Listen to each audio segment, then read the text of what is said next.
Hello, it's Ashley here. Welcome if you're new, welcome if you are a regular, and thank you so much for choosing to click onto this video.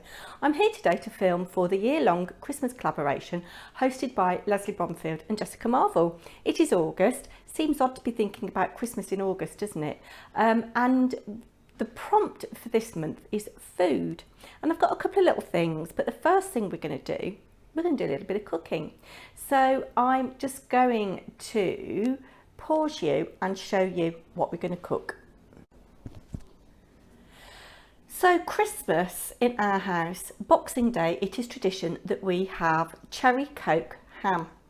And if I was to do anything different, I would be lynched by my children, my husband, my sisters, their children, yes. But I thought I'd change it up a bit. And today we are going to do ginger glazed ham. And I've got from Tesco's, I've been nice and bright and early this morning, just a unsmoked gammon joint, boneless. It's just over 2 kilograms. Normally I get my ham from the butchers at Christmas and I get the biggest that they've got, which is 5.5 kilograms, because I'm feeding about 16 to 20 people normally, or have done in the past. But this is just a 2 kilogram joint, and it was £5.30 a kilo, so it was £11 something, £11.19, because it was just over the 2 kilos. Then I've got some ginger ale. I'm going to need 2 litres for this. The recipe that I'm using calls for allspice berries. I couldn't get any fresh, and these have come from the back of the cupboard, and I don't know whether they're any good. I have smelt them and they've probably lost a lot of their pungency. So I've got some ground allspice just to add. They haven't got any allspice berries. The recipe that I'm using today doesn't call for an onion, but the one that I normally do at Christmas does. So I'm going to put an onion in, and all I've got to do is take this out of its packaging, pop it in this pan here, which is my large pan, with 2 litres of ginger ale, topping up with water if I need to. So I'll get ahead and do that and show you what it looks like.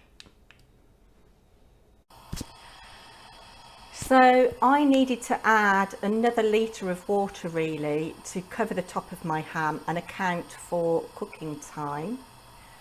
I thought that the ginger ale wasn't gingery enough, and you need to make sure that you use full fat, as it were, carbonated drinks for any of these recipes that you do with Coke or ginger ale, because yeah, you don't want the aspartame. So anyway, because it wasn't gingery enough for my liking, I've added a little bit of fresh root ginger, just chopped up, I haven't peeled it, and a really good heaped teaspoon of ground ginger, along with some of the ground allspice. And you can see the berries sitting on the top there, and you can see it's on a full flame here, and we're going to let that come to the boil. Once it has come to the boil, I'm going to put it on my lowest heat, and I'm going to leave it to simmer uncovered for 2¼ hours or thereabouts. While this is doing its thing, let's go and make a card.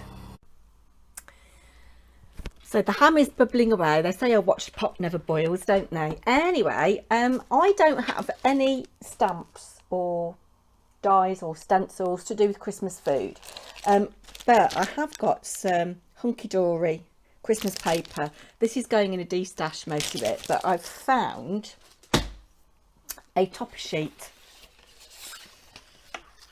which is a decoupage topper sheet. So I thought we'd have a little go at that. I've cut myself a cream 5x7 card blank. This is the paper or the card that goes with the topper sheet, and I'm just going to cut this down to 4 7/8 by 6 7/8.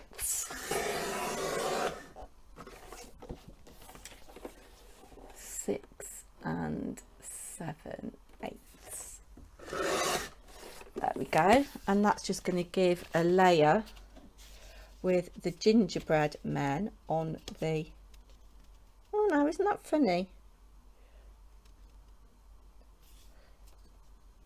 I could have done with maybe doing it a quarter of an inch smaller anyway, but I've got some card left over. Let's just glue this down. So I will, as always, link all of the collaborators down below. Go and pop over to their channels and see what they're making for food. I was going to make a Christmas cake. I did a bit of research. I haven't made a Christmas cake for probably 20 years or more. And I found a BBC food recipe that was devised by James Martin, and it had got a lot of reviews, and some of them said it was really good and some of them said it was like bread pudding. Just pop that to the side. And yeah, I decided not to do it in the end. And then I found a Mary Berry recipe, but you needed to steep the fruit in alcohol for 3 days. I mean, I suppose you could have skipped that step, but yeah.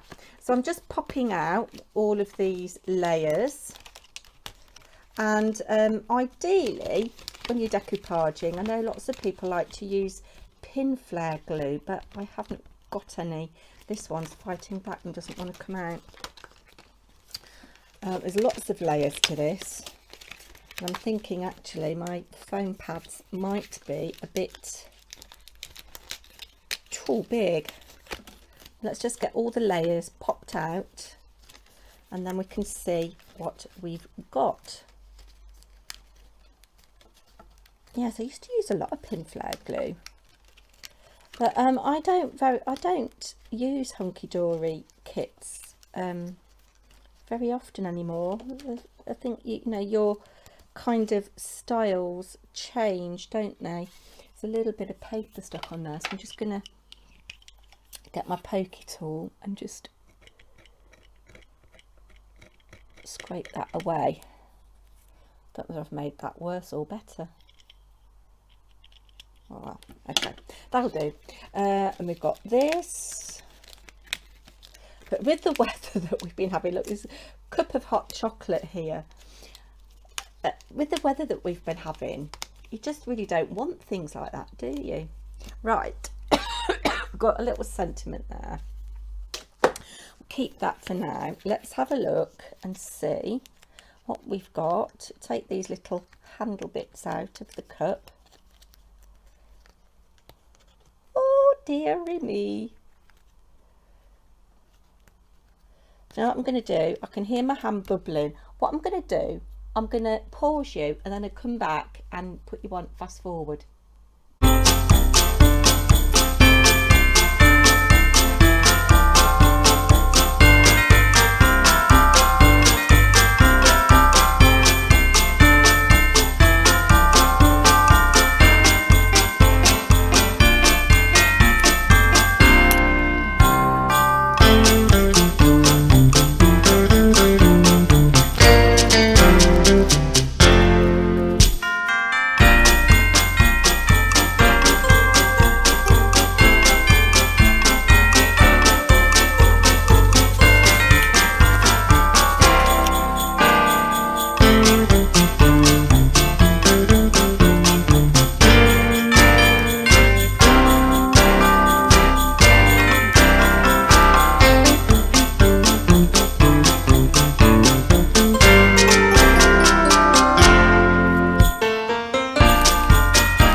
So here is the finished card.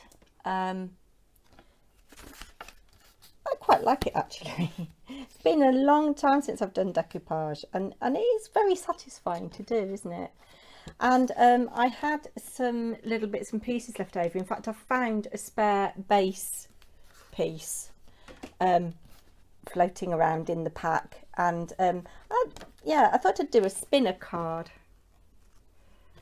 So I've done a spinner card. This is a kind of A5-ish card. And I had a bit of a problem with my die cutting machine. I used my Crafter's Companion cut and emboss, which is an A4 machine, because obviously I was putting virtually a sheet of A4 in, and I die cut an aperture out of this piece, which was one of the card pieces in the kit that I showed you. I die cut that piece first, then I stuck this down on my card base. It's just very slightly smaller than the card base, and placed the die in the same place and ran it through again, and it cut the top and the bottom bits fine, but wouldn't cut the sides, and I kept running it through, and you can see I was mangling the card base up each time I was running it through. So in the end I tore here, and I quite like that effect actually. And then on this die cut here, I used this set of nesting dies from Crafter's Companion Torn Edge, which I really like, and I used Versamark embossing pen and some gold embossing powder to emboss around the edges, and then used just little scraps. It's not even straight. And then inside I've just used again scraps just to hide the workings. So very different in style for me. We'll come back in a little while. I'll tell you what, the ham has been cooking for about half an hour, and the house is smelling very Christmassy and gingery. So it's got about an hour and a half, an hour and 3/4 left to simmer. It's simmering with the lid on, and then we've got some final stages to do, so I'll be back, as they say. So we've got about between 5 and 20 minutes left on this. You can see it's boiling away there. Oh, I've just huffed you up. Still got plenty of liquid in there, and yeah, so I'm going to probably give it another 20 minutes altogether, and we'll come back to you when that is done. So the ham has come out, and I'm just leaving it till it's cool enough to handle so I can remove some of this rind. I've kept this stock. I might keep some of it and freeze it, because it is quite a meaty stock with a little bit of spice. Could come in for some kind of rice dish or whatever, but I'll see if I've got room in my freezer. And it's got onion in there, and there's a little bit of ginger floating on the top. While the ham is cooling, we're going to get on with the glaze. So I've got 300 grams of, it's supposed to be light soft brown sugar, but I hadn't got any, and I forgot to get some this morning, so I'm using what I got in the cupboard, which is 300 grams of dark muscovado or dark soft brown sugar. I'm hoping this angle is going to be all right for you. I'm going to now I've crushed with the back of a spoon about a teaspoon's worth of those allspice berries. They haven't released a lot of scent, so I think I'm going to bin them. I'm going to put a little bit of ground allspice in, and maybe some ground ginger, but I've got some fresh ginger here. It calls for 3 tablespoons of finely grated ginger, and I'm just using my microplane here. Oh, the smell of fresh ginger is just sublime. And this is a really nice, fresh, juicy piece. And you can see it's all on the back there. I'm going to crack on and grate the rest of that. And I'm going to add these spices to the sugar along with the half a litre of ginger ale, and I've got some left for a drink. So I've got everything in my pan. Doesn't look very appetizing at the moment, does it? I'm just going to stir it, and we've just got to simmer this gently for 20 minutes until it gets syrupy. 20 to 25 minutes it reckons. I've got my oven heated up to 170 fan or 190 if you don't have a fan oven, because we're going to be roasting our, oh look, I've splodged. We're going to be roasting our gammon. Lovely clean, well cleanish for me hob, and I've splodged on it. I'll be back in a little while to show you how this is developing. I've just cut the netting off, and you can see that a layer of the rind and fat has come off, and we're just going to find a knife and score in there. If you can hear any noise outside, I'm really sorry. They're doing some work to the path that runs at the side of our house. You've seen me walk along there, my walks, but we're just going to, I could cut some more fat off, but I want something for the glaze to stick to. So I'm cutting through this layer of fat on a diagonal. And then I'm going to come back the other way to make kind of like a crisscross pattern.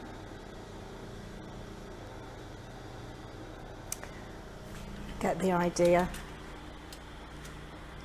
And we're just waiting for our glaze to come up to a simmer. It's nowhere near syrupy yet. It's nice and dark.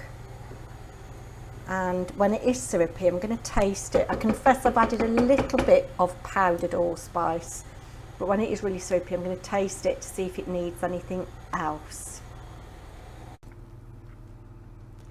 So this has had more than 25 minutes. It's still not what I would call syrupy, but I'm going to give it a go. I'm going to use about half of this mixture to glaze the ham and give it 15 minutes at 170 fan. So this has had 15 minutes at 170. While it was in the oven, I left the glaze on a low heat for further, and look how rich and dark and syrupy that's gone. So half of the mixture went on that was a bit thin, you can see, and now you're supposed to brush it on, but I haven't got a decent pastry brush. I'm just gonna spoon it over and rub it in all of those creases that we made. Be careful because it is very, very hot, sugary liquid, and you don't want to burn yourself. And then this is going to go in the oven at about 190, almost 200, for another 15 or 20 minutes. So it's come out of the oven. I'm going to let it cool for about 20 minutes before I carve it. If I was having this at Christmas, I'd be having it warm with, usually we have red cabbage, which is warm, and Dover Moss potatoes, which are warm, but this is just going to be for sandwiches, whatever. So I'm not going to bother covering it up with foil to keep it warm. But look how crusty it looks. And you can see why you need to line your tin with foil. You wouldn't want to be washing that up, would you? There's a little bit of glaze left. It's very thick, very sweet. I'm going to see if I can pour it into a little container, the little bit that's left. If not, I'm just going to bundle up the foil and put it in the bin. So I hope I'm in shot all right for you. I've given it some time to cool down. I managed to pour out some of the glaze. You can tell that it has set almost as solid. It's like creme brulee topping. So don't know quite what I'm going to do with that, but let's see how this carves. And I have to say that the house is smelling really nice with all those gingery juices. And this is holding its shape together very well on the whole. Generally speaking, it tends to fall apart.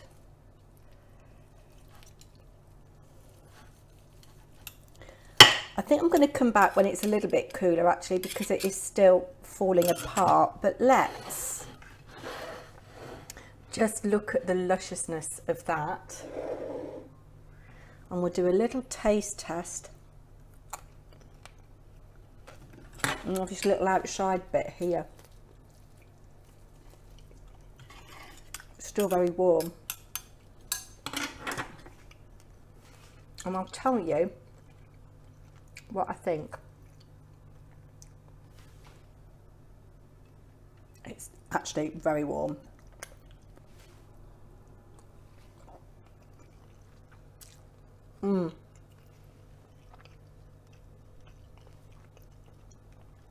That is good. And the crust is very crunchy because it's kind of boiled sweet like on the top. A little bit of ginger. Let's just try a little bit of this that hasn't got so much crust on it. I think with some new potatoes and salad, or in a sandwich, that is going to be lovely. I'll just show you. I've done my clearing up, been a good girl, done all my clearing up. And all I've done to this meat tin is take the foil off. Nice and clean, no greasy residue. So yeah, that is a win-win. I'll be back to do an outro. So there is the ham butchered. I was too impatient to wait for it to cool down before I sliced it, but it's perfect for sandwiches and bits of salad. There's the Christmas cards. Harry and Pete have just come back from a really hard day's graft, and Harry's very excited by this ham. Ham is one of his favourite foods along with bacon, and he said he could smell it outside. And yeah, apparently the whole house smells really nice, but I'm immune to it now. So that's me done. Lots of waffle, lots of drivel. I will be back tomorrow because it is the last of the A to Z card collaboration, also hosted by Lesley Bromfield. So I'll be back tomorrow. Thanks for staying with me if you're still here. See you tomorrow. Bye now.